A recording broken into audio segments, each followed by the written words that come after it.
and in Spanish. Thanks, everyone. All right, so this is our update on H5N1 avian influenza. This information is really targeted for folks who are serving workers in animal production farms and in slaughterhouses. But I know we have many colleagues from different federal and state agencies. We're also happy to have you here, and please feel free to share any insights that you have. So we do have interpretation into Spanish provided for this webinar. Soraya is graciously providing interpretation right now. We do have a community discussion at the end. So the presentation is in English, but the community discussion, people are more than welcome to share in Spanish if they prefer.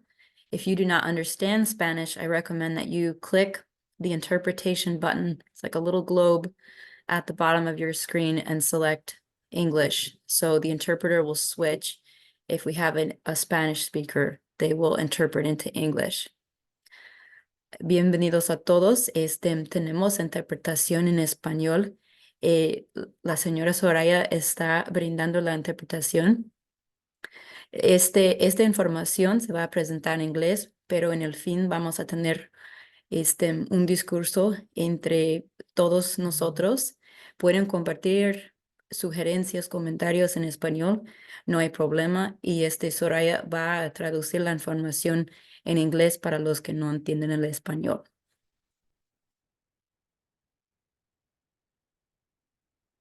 Okay. And we are very informal here at NCFH. You're welcome to share information in the chat. If you have questions come up, we do have that Q&A time at the end, but you're also welcome to put them in the chat, and I will stop periodically and answer questions as I'm able to. So if you don't see the chat already, it's a little bubble at the bottom of your screen, and that will open up the chat window. You can also, you should be able to use a Q&A feature, which is like two little bubbles next to each other. That's an easier way to submit questions. It just helps us track things and we don't lose them in the chat, although you're welcome to use either one, and we will certainly do our best to track all of the questions.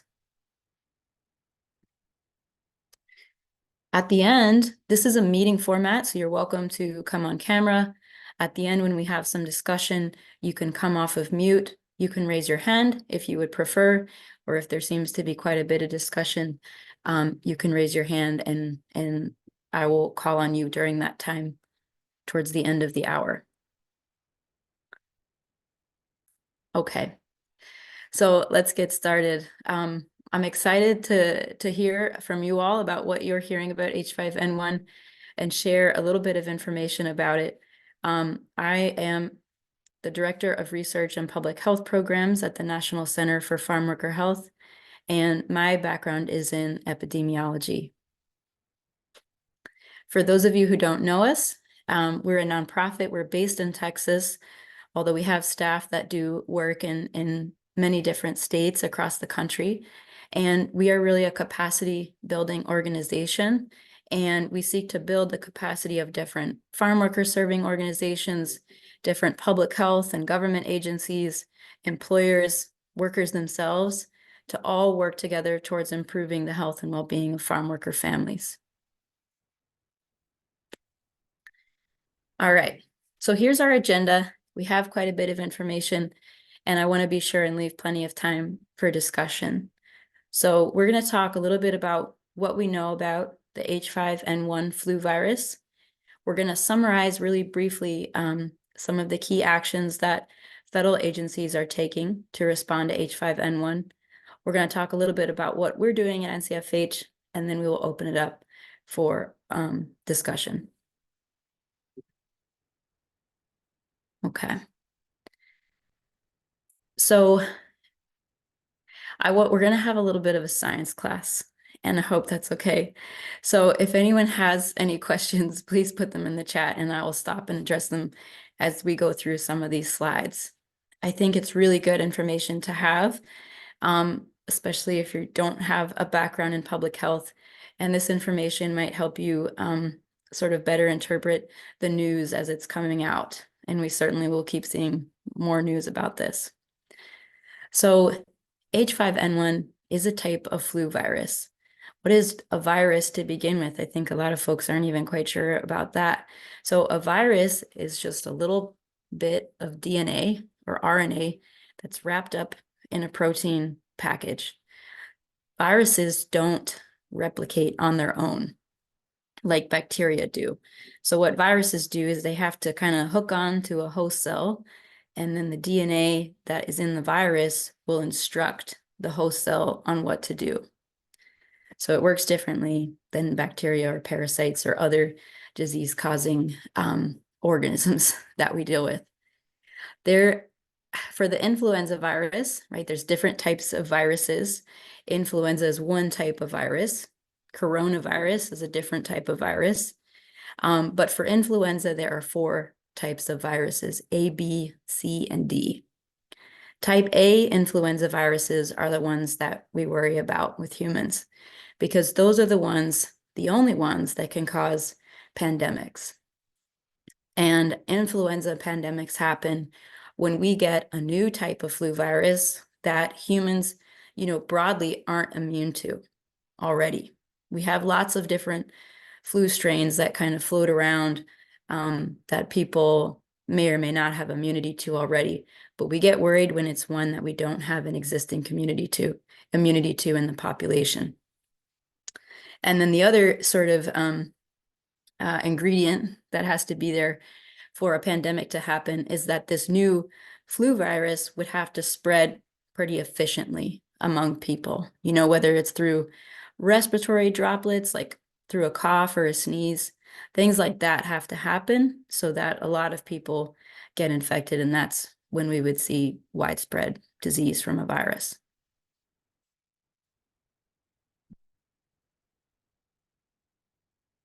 This is a little detailed, but really the gist of it to know is that scientists classify the type A influenza viruses based on that protein package that they have. And they look really closely at 2 types of proteins, H and N proteins. So when we hear H5N1, that is the classification of the protein package of the virus. So H5N1 is specifically an influenza virus that is found in birds, avian influenza, right? So it's not something that is already adapted to be transmitted in humans. It's adapted to be transmitted among birds. And then if you get really into the science, and in some of the news articles, you'll see that specific subtypes of influenza A viruses will get classified further into these different groups and subgroups. And scientists will look at that really closely to see kind of how the virus is changing. And viruses are always changing. There's 2 types of change that we're going to talk about with viruses. So the first kind is called antigenic drift. And this is what happens when we see pretty small changes in that outer package of the virus. So really tiny changes mean basically that, if our body has seen that type of flu virus before and it's changed in very small ways in that outer package, then our body will be able, if we get infected with it again, our body will recognize it right away and be able to, mount an immune response and take it out. If this change is a little more significant to where our body doesn't really recognize it, then we can get sick, right? Because our immune system is not responding as quickly as it would have if it recognized that virus. So that's why we can get flu multiple times in our life. We can get sick from, say, H1N1 multiple times because of these small changes that are happening over time.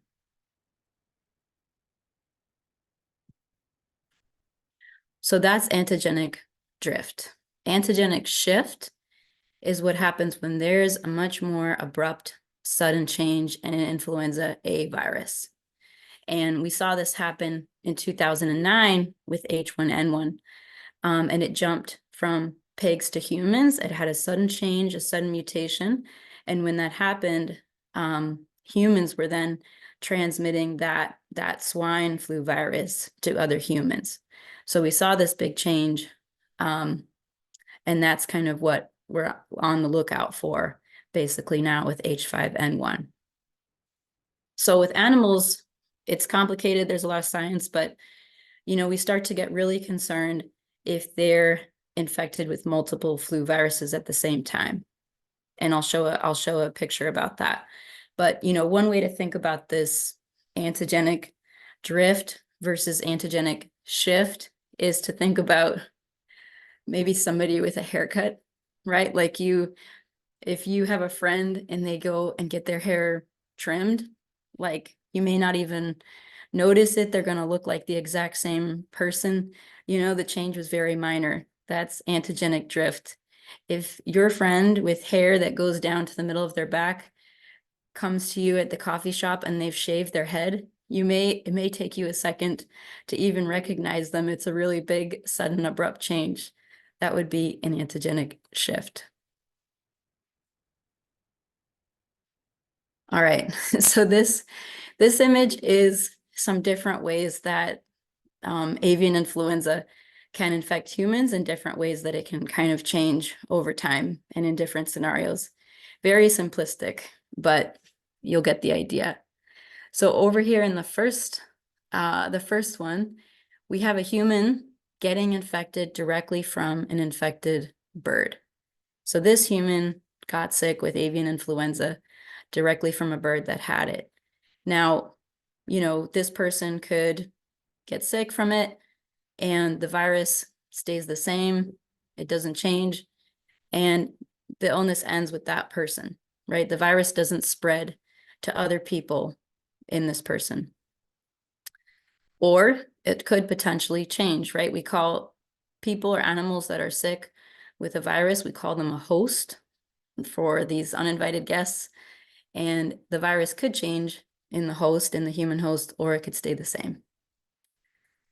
Now, in this second method, we can have what's called an intermediary host. So this cow is the intermediary host. So the cow got sick from the infected bird, and then the cow infected the human.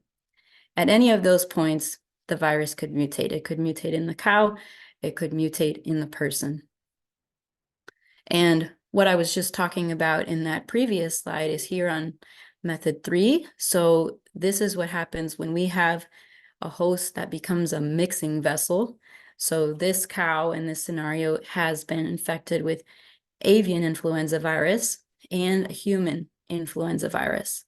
So that increases the chances that the viruses could meet each other and could swap information, mutate, and become something that's more, either more severe in humans or that can be transmissible between humans.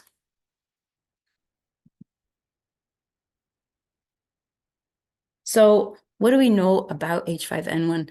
Even though a lot of us are just now hearing about it, it's not brand new. It's been around since 1996. So this influenza virus was first documented in domesticated birds in China.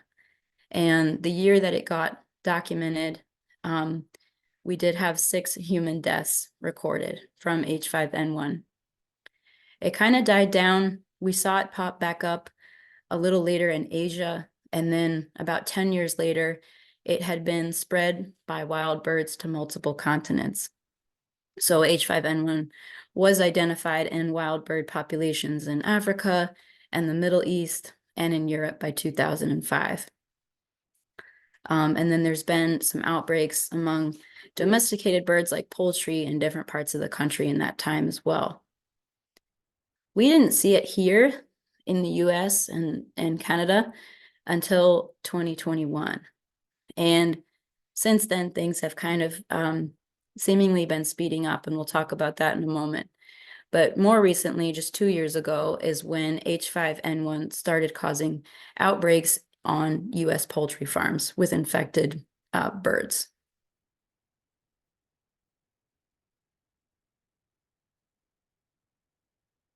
So this is a little summary of what's been happening in animals with H5N1. So it's been really widespread. It's infected a lot of animals and made a lot of animals sick in different parts of the world. So between 2020 and 2023, just last year, 26 different countries found H5N1 in more than 48 different types of mammals. And scientists are paying special attention to this because, again, it's a bird flu. We would expect to see it in birds, but we don't really expect to see it in other types of animals. So, in most of these cases that have been documented, where it's been found in mammals, it appeared to come directly from an infected bird to a mammal. There's a few instances where it looked like mammals might have been transmitting bird flu to each other, but most of the time it was coming directly from birds.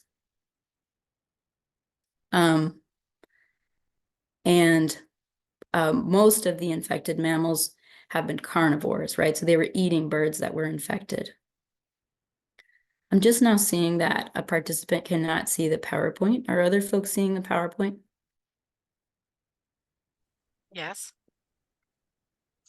I can see it okay. Yes. No issue. Thanks, y'all. Yeah, Dale, maybe it'll take a minute to load or something. I'm glad folks can see it. Okay.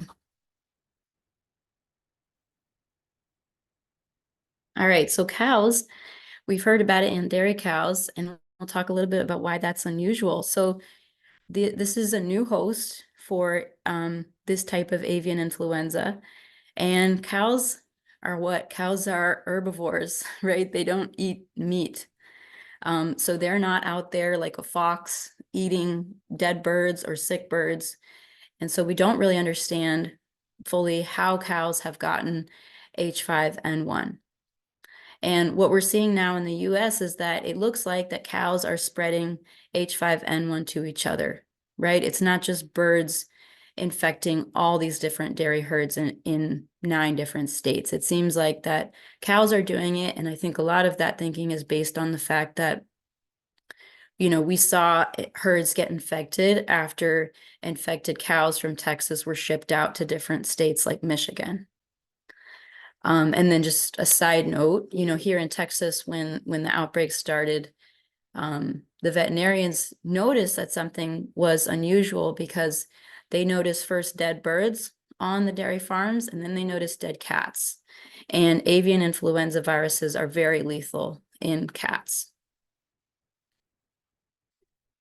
So this is a summary from the CDC. This is kind of a summary of what we know now about how this virus is getting transmitted between all these different species. So I'll summarize this as we go since it's only in English. We think that it's quite probable that cows are transmitting the virus to humans. We don't know how. We don't know if it's respiratory or through contaminated milk or through feces. That's unclear at this point. We also think it's quite probable that infected birds pass it to cows, that cows are passing it to each other, that cows are passing it back to birds. All of those things are very probable, but we don't know how the transmission is occurring. The other thing that we think is going on is that cows have passed it to cats, and it's believed that the cats were drinking unpasteurized milk, and that's how they got sick. And then birds may have also been infecting cats because, again, cats are carnivores. They may be eating or biting sick birds. Now, human-to-human transmission, there hasn't been any documentation of that. That's very unclear. I think most people, based on the information we have now, it appears that that's not happening. And scientists at the CDC have, really looked closely at those protein packages of the H5N1 virus, and it doesn't appear to have mutated to where it would be able to be transmitted between humans. So we still think that humans are getting sick straight from the cows.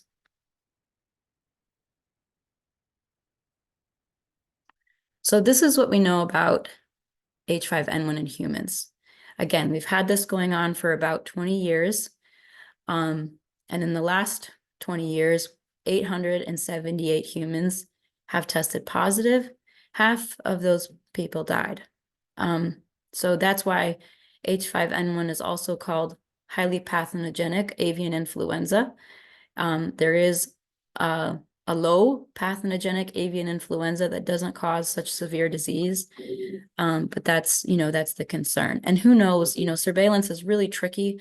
A lot of these cases have happened in resource poor countries where there's not a really strong public health system. And so knowing the actual case number, I think, is a little challenging, but that's the information that we have.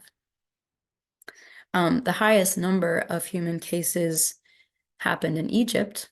I believe in 2015, there was 359 people that had H5N1, and all of those cases were among people that had had contact with infected birds.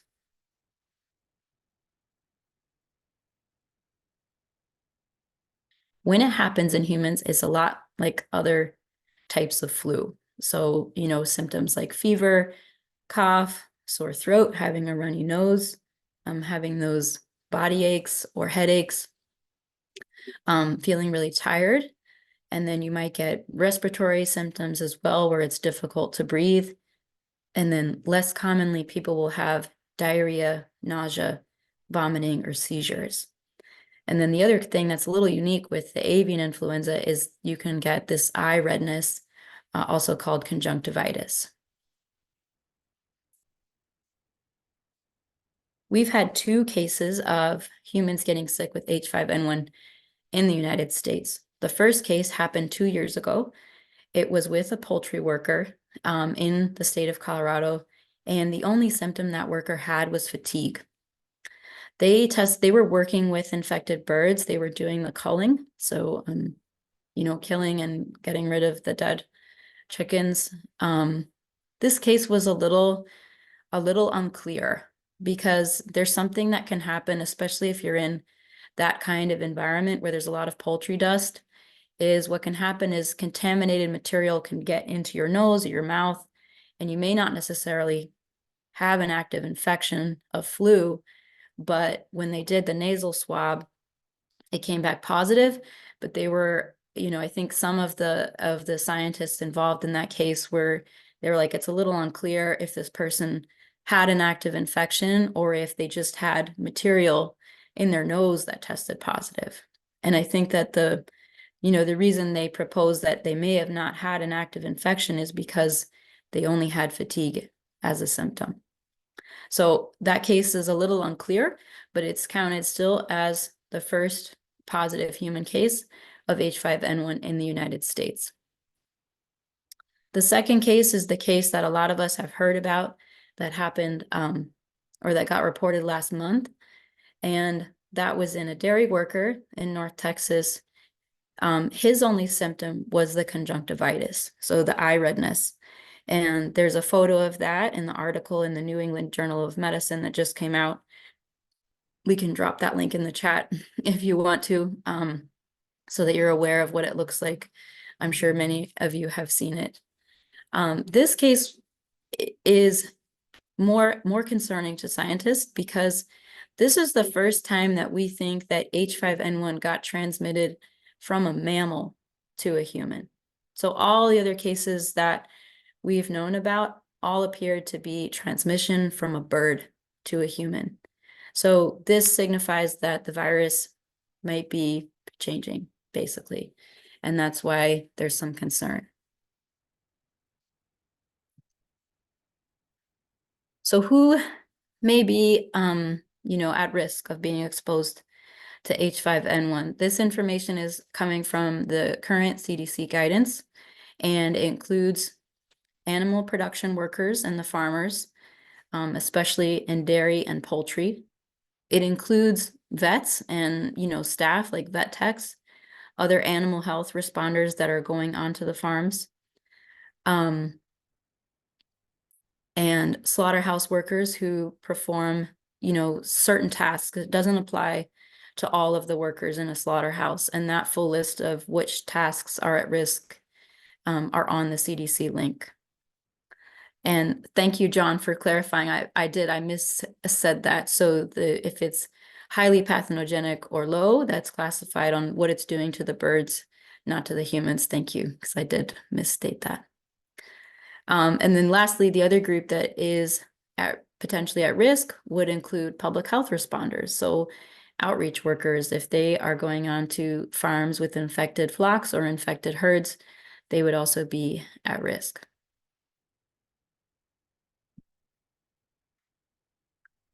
This is a summary of the current PPE recommendations that CDC has posted. These are very intense PPE recommendations, and it is specifically for people who are working around infected animals. So this isn't for all dairy workers. It's not for all poultry workers necessarily, but it's really for those who are exposed to infected animals. So what those recommendations are, and there's specific guidelines on what order to put the PPE items on and what order to take them off. But it includes wearing coveralls that are fluid resistant, wearing a waterproof apron, potentially in some cases, using a respirator or an N95 mask, using safety goggles or a face shield. And this is primarily because the viral load is very high in the milk. And there is a concern that the human case that was documented that he may have gotten contaminated milk in his eye. The other item is a head cover or a hair cover, to cover your ears, basically. Gloves, boots, or boot covers. This is a lot of PPE, and I think folks have a lot of questions, and we can talk about this more. What are the recommendations for folks who may not know if they're working with infected animals, or what if an animal's sick and hasn't been tested yet? I think there's a lot of questions, and there's a lot of potential scenarios that we'll need to figure out what to tell workers. And so, because science is always changing and science is based on gathering new information, a lot of it is our job to help workers understand this, that recommendations may change as we get more and more information about what is happening on dairy farms. Okay, let me double check the chat. All right. There is a question, can we share the employer or county involved in the Texas case? The county might be disclosed, but the employer has not been disclosed.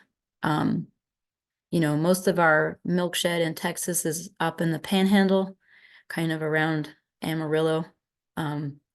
We can certainly send out a list or a link to some slides we have about where concentrations of animal production workers are. And a lot of times that will correspond to dairy and in dairy heavy states like Wisconsin and other places. All right, so this is a quick summary of how different federal agencies are responding to H5N1. It's not exhaustive list here. There are other things they're doing, but this is mostly summarizing some of the actions that they announced last Friday that they would be taking. So the USDA is taking a number of actions, and this is a lot of these actions are really targeted towards the dairy industry, because the dairy industry has never had to deal with avian influenza outbreaks. It's very common in the poultry industry, so there's already mechanisms to support producers who are dealing with avian influenza. But because this is new for dairy, the USDA had to take some new actions to support producers in that industry. So some of these things are to kind of help encourage producers to test their cattle for H5N1 if they have symptoms, and to help them deal with the economic reality of that. So there's some compensation for producers who lost milk production. A lot of times cows, their milk dries up when they get sick with this. There's reimbursement for vet costs and shipping costs associated with testing samples for H5N1. They're also compensating producers to pasteurize milk from infected cows before it gets dumped. and then compensating producers as well who are providing PPE to their employees. And there is a requirement to test cows prior to them moving across state lines. And then a lot of individual states have taken their own actions about this as well, about changing cows between states. So these USDA actions amount to up to about $28,000 in financial support per farm. And folks are sharing some great resources in the chat. Thank you for doing that. So HHS and specifically the CDC and the FDA. So, the FDA is the one that inspects milk facilities and makes sure that the milk is safe for all of us to drink. They have some activities as well.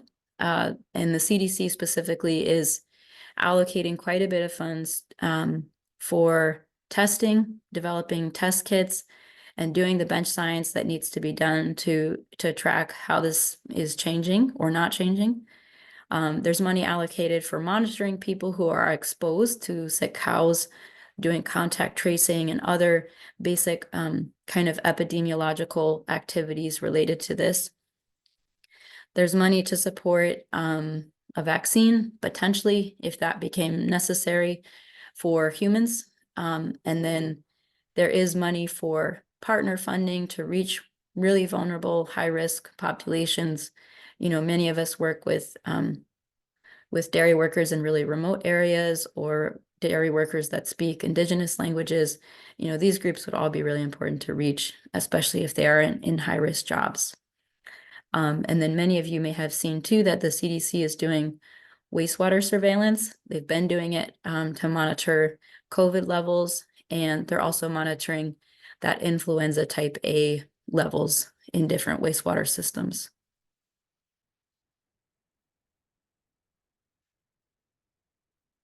Some other things that are doing, so CDC is also supporting PPE distribution to farms and to farm workers. Many state health departments are doing this. Many community-based organizations are doing this.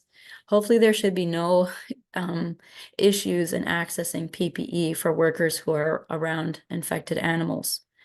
They're also, monitoring for any changes to the virus, working with state health departments to monitor workers who are exposed, and potentially, I know they're looking at doing some antibody studies to see, how many workers got exposed to the virus in places where it's already kind of passed through the milk shed.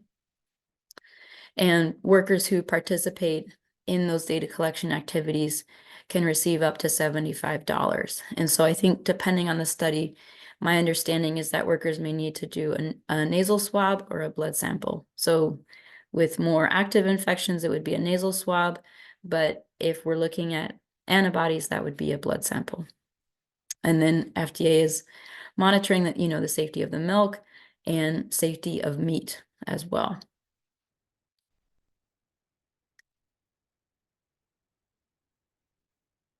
I'm going to pause here because I saw a couple of questions. So there's one question. How did they discover or encounter the human case in Texas? Did the worker report their illness? How did doctors know to test for H5N1? So this is really good. A good series of questions. I don't recall the exact details of this case. So based on what worker serving organizations up in the Texas Panhandle said, and based on conversations I had with vets who were working with dairy cow outbreaks up there, it sounded like there were dairy workers getting sick at the same time as cows with flu-like symptoms in North Texas.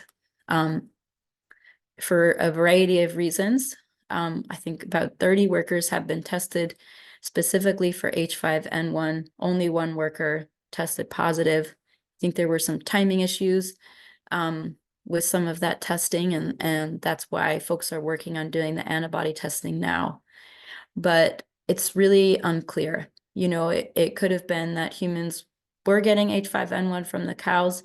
It could have been just a regular human influenza strain that they got sick with. We know that dairy workers are exposed to a lot of things, when we had human flu going around and other, there's other respiratory viruses. So it's a little unclear.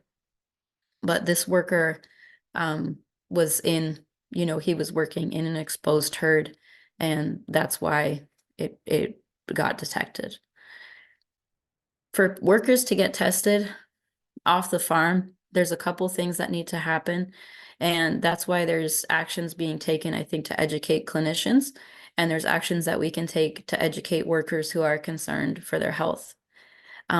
So if a worker is not being tested in collaboration with their employer, right? Ideally, the employer would have his sick cows tested, and they could collaborate with the health department to test humans if that's the case, or to monitor them, to monitor their health and test them if they show any symptoms. If that didn't happen, if the producer wasn't cooperative or didn't test the cows, then if a worker had symptoms, they could still go in to their local healthcare provider, right? But what's really important here is that the worker knows that it's really important to tell the clinician that they work with animals. And it would be really important to tell the clinician if any of the animals were sick, right? So that would be really critical information to share with the clinician. And then on the clinician side, it's really critical that they're also aware of that they're also seeking to ask about people's occupational exposures, and that they can then basically, if a normal flu test comes back positive, a clinician with that information about the worker's exposure to potentially infected cattle, then that information could then get relayed, and the test would go to the public health lab to be tested.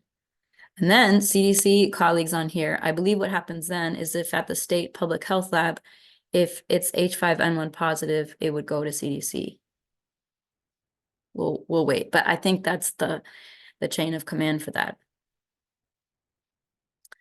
But we all know there's a lot of, it's hard for workers to get access to care, especially some dairies are really remote. And so we'll just kind of see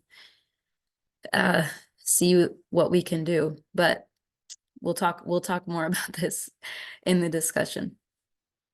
And data for federal agencies, I missed which data that was referring to. So if you don't mind commenting back on that, I can help you out on that. Oh, you mentioned that there were funds available for testing for the employer to do additional testing. And so is that information that the employer gets, is that information posted somewhere? If they're using federal funds, would that data be available to not only federal agencies, but to the public? That's what I meant.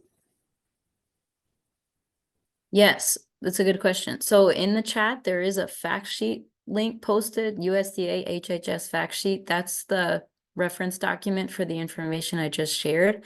And there's more information in there about the exact mechanisms for that, like how a producer gets reimbursed for the shipping costs of testing, for example. And then CDC, I believe well, I'm not sure if it's CDC or USDA, but I know the CDC website with the current updates on avian influenza, they have a link to information about herd testing and things like that. So one of my colleagues, we can drop that in the chat in a little bit. That sounds great. Thank you. Yeah. So just a little bit about what we're doing. I mean, the different federal agencies have been, I think, really great about being very proactive in communicating and seeking feedback on strategies and things like that. So, I'm grateful that we've been able to be in pretty close communication with different folks working on this at national and state levels. And then wherever we can, make connections between vets or farm worker serving organizations or health departments.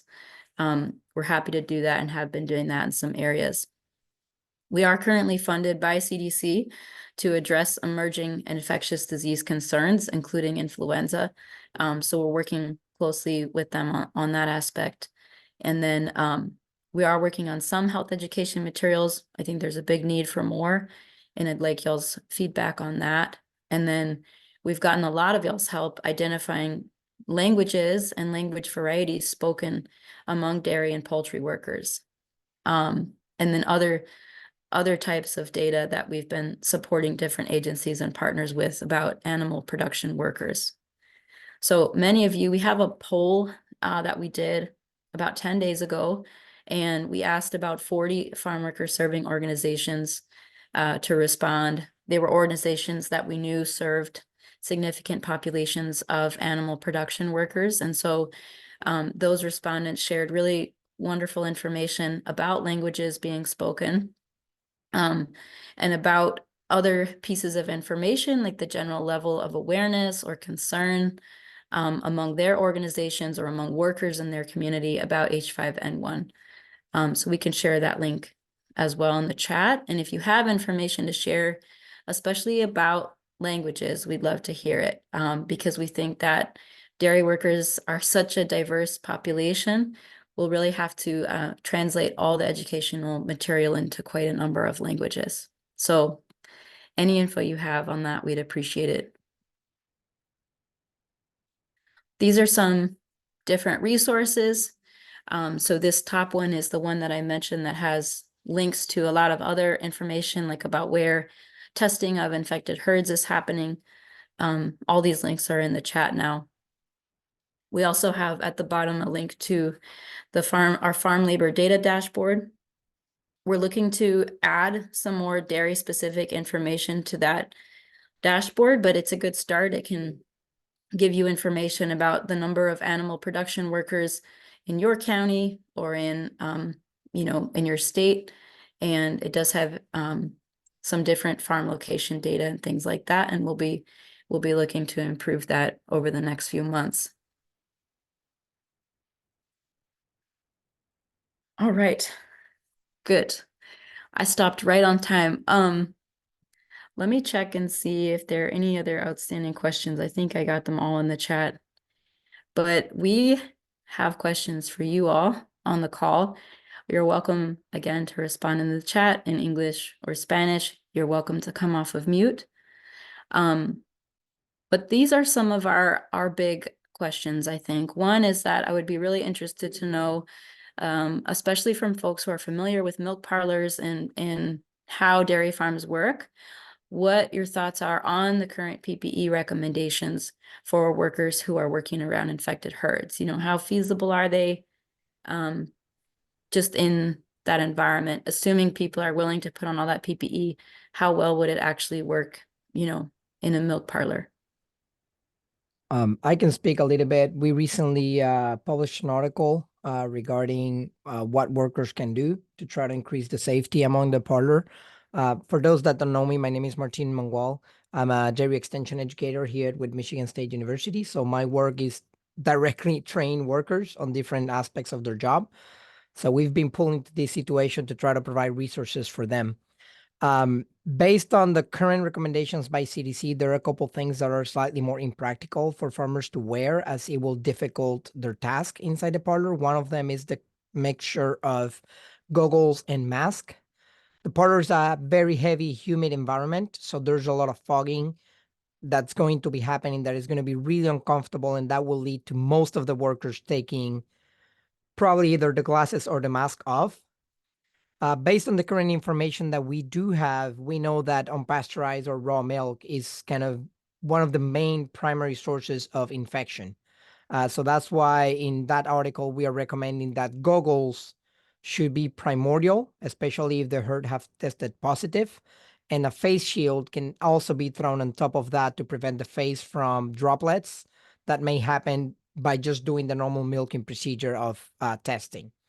We're also talking with farmers, and we have learned that they have offered some of these PPE to workers, but sadly, the workers are not electing to put them on. So I think that tells us that there's a little bit more to be done on the side of education, so they understand what risk we're talking about and what issues we're trying to prevent. And that's the reason why we're asking them to wear certain PPEs, depending on the disease status of the herd. But that's so far what we've been gathering from the field, is that from those producers that have tested positive, have offered some of these PPE to workers, and they have elected not to do so. Now, the farmers are still implementing changes that also lead to protecting some of these workers. So, for example, stripping is a step where you get a couple streams of milk out of the udder. Now, some of those herd that are positive are removing that step from the procedure in order to have less available risk of the milk, infecting the face, the ears, or the eyes of workers. As far as standard PPE, most herds always have gloves, always have aprons and sleeves to try to cover clothes and other things like that. So mainly what we're encouraging them to add to that is goggles and a face shield if the herd is positive for the virus at this point. And also, we've been always recommending to stop the activity of feeding cats or feeding other animals the unpasteurized milk outside the parlor, because of course that's leading to further spread of the disease as well, we think.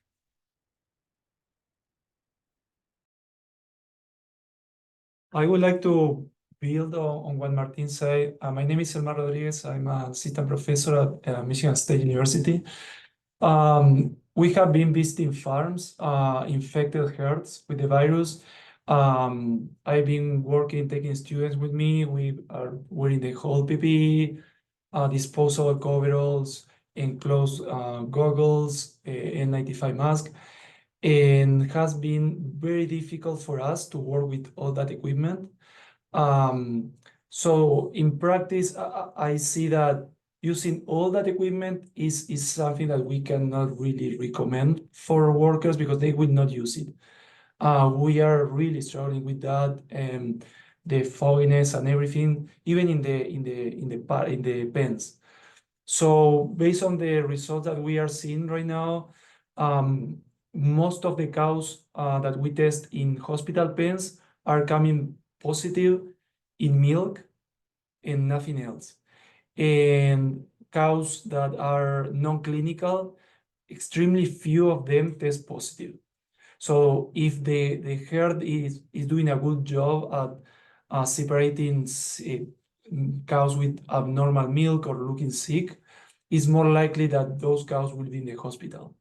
So what I think that maybe a good balance in terms of PPE is using the protective goggles, not the enclosure, just the ones in the front. So because as Martin said, the risk is in the milk, and essentially the splash is going straight to the eyes, is not doing like a parabola, thing like that. So those type of goggles are something that, I mean, many people use goggles for 10 hours a day, and is a good compromise, I think, is protective enough. And I think that if we really want workers to be protected at some point, they should, at the very least, start with the hospital pen. Would be ideal that they do the whole milking with goggles and with a regular mask at least. We don't really know if milk through the mouth in some splash is enough to get people infected, but the mucosa of the eye may be way more likely.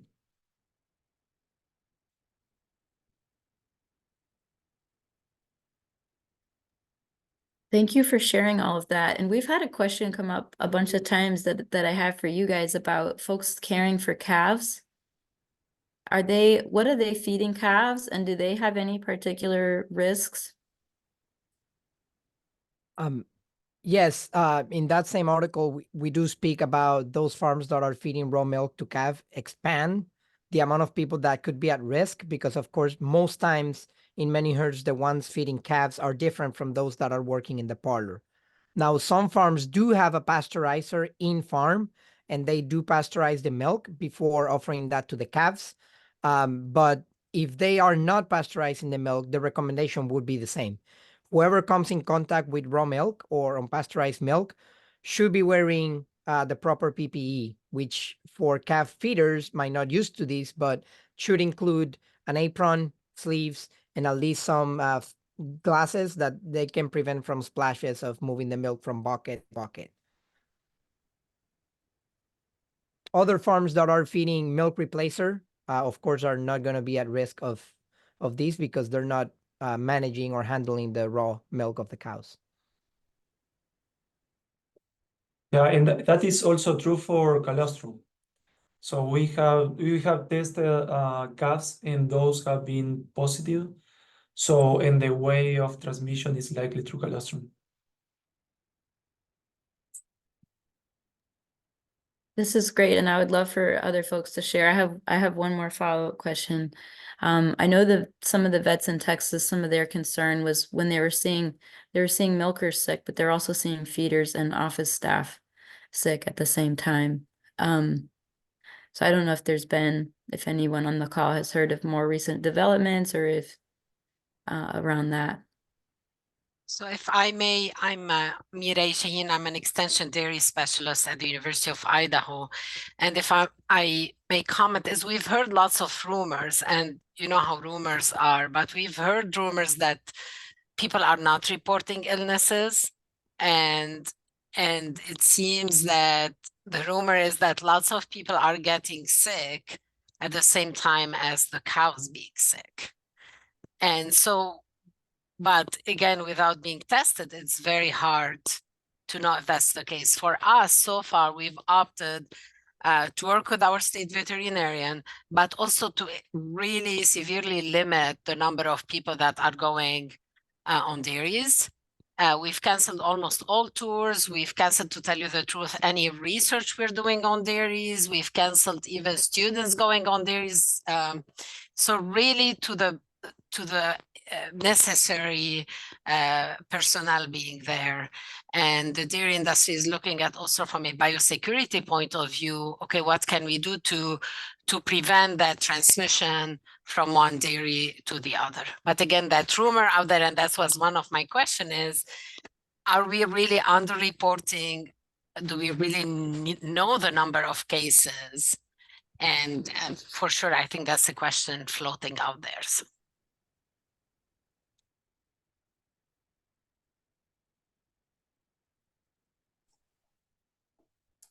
What are y'all other actions being taken to, I think a lot of worker advocates, like obviously the biosecurity is huge and limiting visitations to farms is huge. But I think from the worker advocacy side, we can also get concerned of workers getting very isolated when that's the case. So I don't know if y'all have any insight on how you're balancing that. At least with us, we've just had a recent meeting with our public health group. And actually, I was extremely surprised to know that they were not aware. Not a lot of them were aware of the situation. And we reached out to our local hospital here to let our outreach group that might be happening and to keep an eye on it. But yeah, I agree. I don't think there is a lot of information out there, and part of the reason is we are still unsure, or at least we're saying scientifically we're unsure about the mode of transmission, and until you know that, it's very hard to recommend steps. So we are in a like wait and see, and I think we might need to transfer resources or knowledge pretty quickly whenever, if it is bigger or if you have more information. But I'm personally struggling with how much information we have. So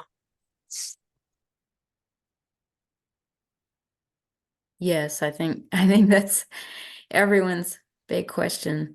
I know there's been a few items in the chat. Michigan, we've really admired Michigan, so many of the players in Michigan for how proactive they are. And we have a representative from the health department talking about how they are working on educating farm workers about getting Tamiflu or other flu medications. They have a really outstanding farm worker outreach staff there. It's different, I think, in other states. I don't know about every state having free access to Tamiflu. And then PPE is, that is being distributed through the producer, through the health department, through the CDC, and through community-based organizations, which may include health centers as well. Just it varies, I think, based on community. And then we had another question on here about the procedure for workers to decontaminate the PPE. That information is on that CDC website about what to do if the PPE is not disposable, if it's something that needs to be laundered or cleaned, like boots. So there is more information on there. And I know that the USDA support for employers is for both PPE and for laundry services to decontaminate things like coveralls.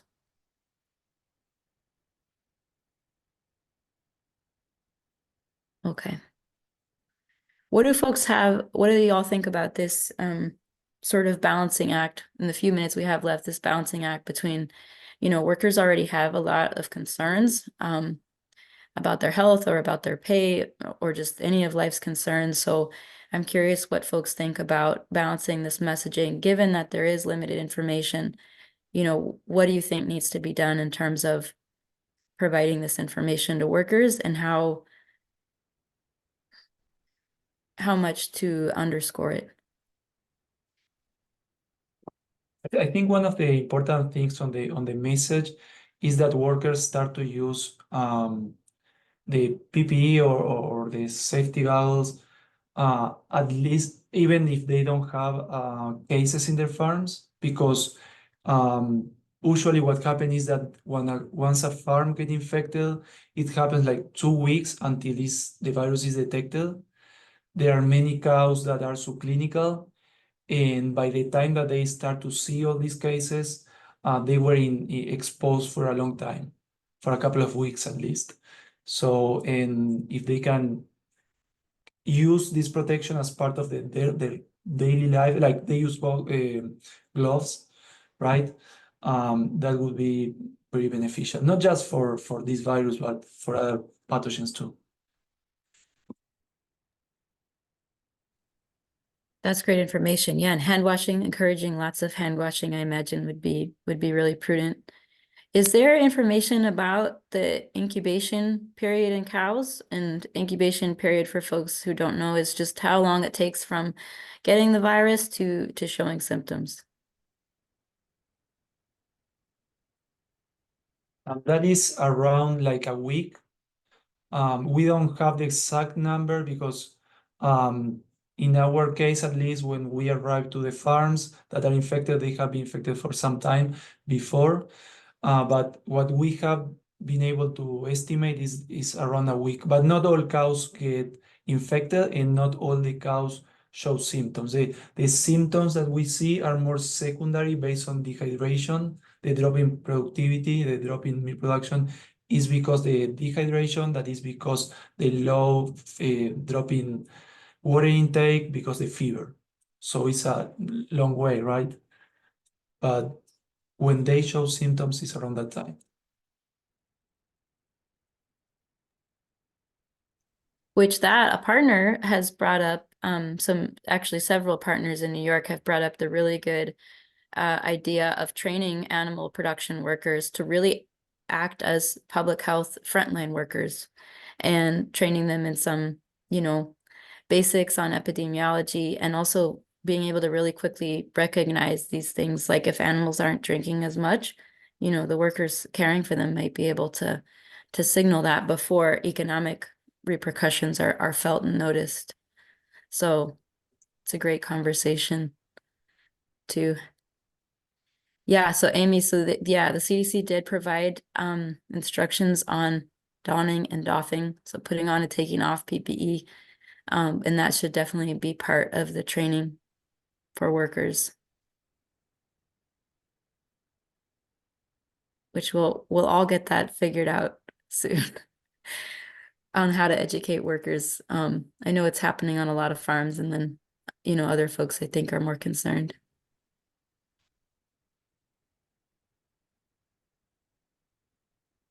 So we'll stay on. I know we're at time. We'll stay on if folks want to continue talking or have additional questions. But yeah, we'll post these slides and the recording up on our website, on our webinars page.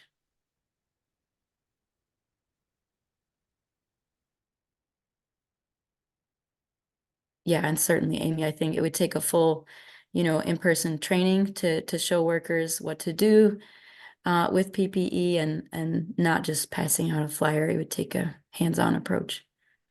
And we are happy to contribute with those. I mean, a lot of our outreach program is based on trainings, and I think that's something that we can quickly develop and start implementing in farms, even maintaining all the precautions that we need to have in lieu of the new federal orders. And again, it's the first time we joined the call, and if there's anything that we can do, at least to help in the Michigan region, then we'll be happy to help out. So feel free to reach out. I'll put my email on the chat. So if anybody has anything that we can support, then let us know. Thank you for the invitation. Thanks, everyone. We'll be in touch with future calls as info develops. Thank you for coming.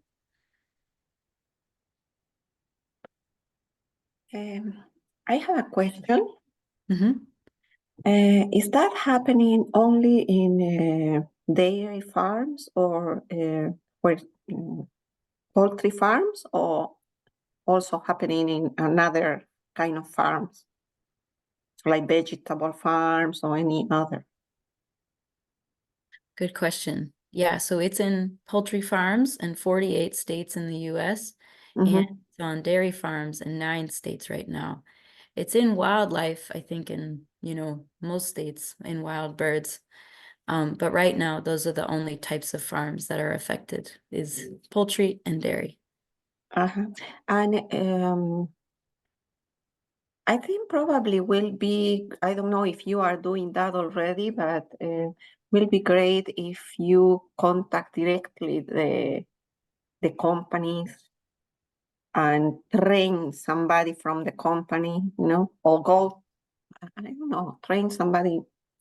Like, will be good that the company train the workers, every worker, and will be part when they're when they do OSHA trainings to the employees, that do this kind of trainings also.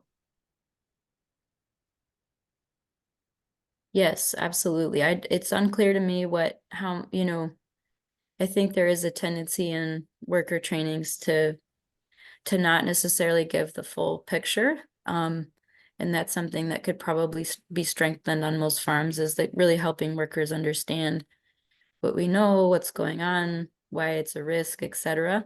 In addition to the very practical parts of what PPE do you need to use, how do you put it on, how do you take it off, not bringing contaminated PPE home and things like that. So I think from what I've heard, dairy farms are being pretty proactive about PPE trainings, but I'm not sure to what extent dairy workers are getting kind of the full picture of what's going on. So, good point.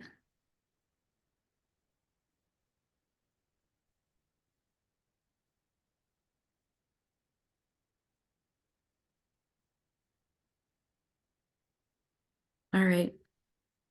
Thanks, everyone. We look forward to talking to you again. I think we'll go ahead and close the meeting. Thank you. Thank you so much. Thanks, everyone.